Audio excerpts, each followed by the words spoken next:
Whoa. See what happened? Yeah. See how your body don't move? Oh, yeah. Because the frame on your body now is holding the ring. See now? I see. So it's more stable. Perfect. You qualify. Level 1. Basic pistol shooting. You graduate today, senor. Congratulations. Level 1. Oh, yes! That's the class. Whoa! Yes! Number 1. Let's see how it goes.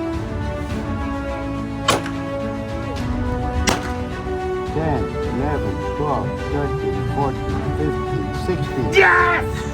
Yes! Qualify as an instructor. Thank you, Alex. Thank you. Thank you so much. Thank you. Thank you. Thank you. Thank you. Thank you both.